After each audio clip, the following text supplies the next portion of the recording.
Kama hujachagua kikundi, ni majira ya kuchagua kikundi. Amen. Kama hujaona mahali pa kutumika, ni majira ya kuangaza angaza uone. Amen. Wapi inaweza kutumika hapa. Haleluya, kwa sababu ndio njia ya kuinuliwa.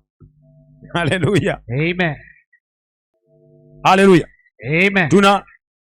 Tunatangaza kila siku, kila baada ya maombi Jumamosi tutoke tukamwambia watu habari za Kristo. Haleluya. Kile sijaona sana watu kwenye kundi hiki. Na utakumbuka ya kwamba wakati fulani mitume wakasema sisi tufanye tu neno, tukae kwenye neno, tukae kwenye maombi. Tufanyeje sasa? Tuteue watu vijana. Wakateua akina Filipo, akina Stephen ili wafanye hii kazi ya uinjilisti. Haleluya. Utakumbuka kwamba Filipo alichukua Samaria. Filipo kijana mdogo alienda akainjilisha Samaria, akaichukua yetu moja. Njia ya kuinuliwa ni njia ya utumishi. Utaona kwamba Stephen alipigwa hadi mawe hadi kufa, lakini alipotazama mbinguni akamwona Yesu. Oh yes. Na akafurahia kwamba nimemuona Bwana. Hakuona shida kufa kwa ajili ya Kristo. Akafa kwa ajili ya Kristo. Ilikuwa ni njia ya utumishi wake, njia ya kuinuliwa kwake Stephen.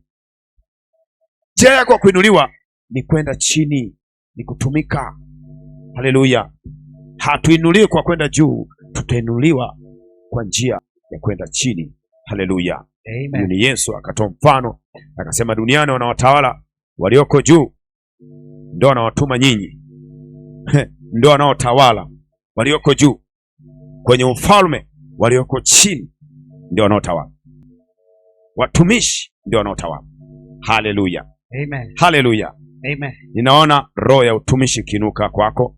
Amen. Roho ya utumishi inuke katika jina la Yesu. Amen. Namba 4, kanuni za kutembea kwenye ukuu ni unyenyekevu. Unyenyekevu. Unyenyekevu. Kanuni nyingine ya kutembea kwenye ukuu, Petro wa kwanza sura ya 5 mstari wa 6. Petro wa kwanza sura ya 5 mstari wa 6. Biblia inasema, yes, basi nyenyekeeni chini ya mkono wa Mungu, chini ya mkono wa Mungu ulio hodari, ili awakweze kwa wakati wake. Kwa wakati wake. Njia ya kuinuliwa ni njia ya unyenyekevu. Njia ya unyenyekevu. Njia ya kuinuliwa ni njia ya unyenyekevu. Yesu alikuwa anatoa mfano wa watoto wadogo katika Mathayo sura 18 mstari wa kwanza mpaka wa 4. Akanasema, acheni watoto wadogo waje kwangu. Kwa nini? Alikuwa anazungumza kwa habari ya unyenyekevu. Kwa habari ya unyenyekevu. Mtoto anamaliza kumchapa na muda huo mnaendelea kuongea. Muda huo anaenda kuita mama na baba. Alikuwa anafundisha kwa habari ya unyenyekevu. Kuweni kama watoto wadogo, ndipo mtarithi ufalme. Iweni kama watoto wadogo. Mathayo sura 18. Soma mstari wa kwanza mpaka wa 4. Biblia inasema, saa ile wanafunzi wakamwendea Yesu wakisema, yes, ni nani basi aliye mkuu katika ufalme wa mbinguni? Nani aliye mkuu katika ufalme? Akaita mtoto mmoja, akamweka katikati yao. Akasema, amini nawaambia, msipoongoka na kuwa kama vitoto, hamtaingia kamwe katika ufalme wa mbinguni. Basi yeyote ajinyenyekeshaye mwenye kama mtoto huyu, na kuwa kama huyu mtoto, huyo ndiye aliye mkuu katika ufalme wa mbinguni. Haleluya. Kumbuka tunazungumzia mambo ya ukuu. Akaita, maana walimuuliza nani aliye mkuu? Akaita kitoto. Akasema katikati. Akasema, msipokuwa kama hawa hamwezi kurithi ufalme. Oh yes. Haleluya. Amen. Na akasema, yeyote ajinyenyekeshaye kama hawa atarithi ufalme. Njia ya ukuu ni unyenyekevu. Haleluya. Sababu Mungu anawapinga wenye kiburi. Ukiona kiburi, wa kwanza kukupinga sio shetani, maana yake umetangaza vita sio hata na shetani. Shetani anakuacha. Shetani akiona kiburi anasema huyu sio wangu. Maana yake atapigana na wewe ni Mungu mwenyewe. Anasema uwapinga wenye kiburi na kuwakweza wanyenyekevu na kuwapa neema wanyenyekevu. Amen. Yakobo 1 mstari Yakobo 4 mstari 6 anasema huwapinga wenye kiburi.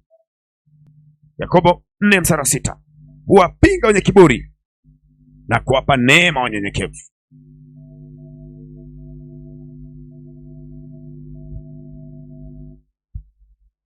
Yakobo 4 na mstari 6. mstari wa 6. Huwapinga wenye kiburi, lakini utujalie sisi neema isiyozidi. Yes. Kwa hiyo husema Mungu wapiga wajikuzao, wapinga wajikuzao, bali wapa neema wanyenyekevu. Wapa neema wanyenyekevu. Yakobo 4 mstari 10. Yakobo 4:10. Yes. Jidhihirini mbele za Bwana naye atawakuza. Jidhihirini mbele ya Bwana naye atawakuza. Jishusheni mbele ya Bwana ili yeye ndio awakuze. Jishusheni mbele ya Bwana ili yeye aweze kuwakuza. Haleluya. Amen. Mathayo sura ya 23 mstari 12. Mathayo 3. Mathayo sura ya 23 na mstari 12. Mstari wa 12. Yes. Biblia inasema, na yeyote atakayejikweza atadhihiriwa, na yeyote atakayejidhihiri atakwezwa. Atakayejikweza atadhihiriwa, atakayejidhihiri atakwezwa, anayejishusha atainuliwa. Oh yes. Anayejiinua atashushwa. Amen. Kwa hiyo unaona ya kwamba kanuni ya kutembea kwenye ukuu ni kanuni ya unyenyekevu, kanuni ya kuwa chini ndio kanuni ya kuinuka. Amen. Haleluya. Amen. Kanuni ya kuwa chini ndio kanuni ya kuinuka. Ndio maana hata ukienda duniani huko wanatafuta unyenyekevu, wanatafuta unyenyekevu kabisa. Amen. Tafuta mfanyakazi mnyenyekevu. Jamani, mnyenyekevu huyo unaweza kukaa naye ukafanya naye kazi. Sasa ukiajiri mtu ambaye mnakuwa mnashindana naye amekuwa boss hamwezi kwenda. Haleluya. Anatafuta mtu mnyenyekevu ili aweze kuinuliwa. Anatafuta mnyenyekevu, anatafutwa mnyenyekevu ili aweze kuinuliwa. Kwa kanuni ya kuinuka ni kanuni ya unyenyekevu. Tumejifunza kwa Yesu Kristo, Wafilipi sura ya 2 mstari wa 5 hadi 11. Yaani yeye hakuona kama kufanana na Mungu kuna maana sana, akajinyenyekeza akawa mtii hata mauti ya msalaba, alafu baadaye akapewa jina lipitalo majina yote. Amen. Haleluya. Amen. Kanuni ya kuinuka ni kanuni ya unyenyekevu. Hakuna kama kule kufanana ule utatu mtakatifu na Mungu ni kitu cha maana sana. Maana Mungu yuko katika nafsi tatu. Nafsi ya kwanza ni Mungu Baba, ya pili ni Yesu Kristo, ya tatu Roho Mtakatifu. Lakini hakuona kwamba kuwa sawa na Mungu kuna maana, akajishusha, akajinyenyekeza. Oh yes. Akawa mtii hata utii wa kufa. Hata utii wa kufa. Hata utii wa kufa. Kama ilivyokuwa kwa Stephen akajishusha, akatumika, akawa tayari hata kufa. Alipompiga akaona mbinguni, akamwona Kristo, akasema ni sawa. Haleluya. Amen. Wafilipi sura ya 2 mstari wa 5 mpaka 11. 5 mpaka 11. Yes. Iweni na nia hiyo hiyo ndani yenu ambayo ilikuwa pia ndani ya Yesu Kristo. Iweni na hiyo nia ambayo ilikuwa ndani ya Kristo. Sasa utaona azungumza habari ya unyenyekevu.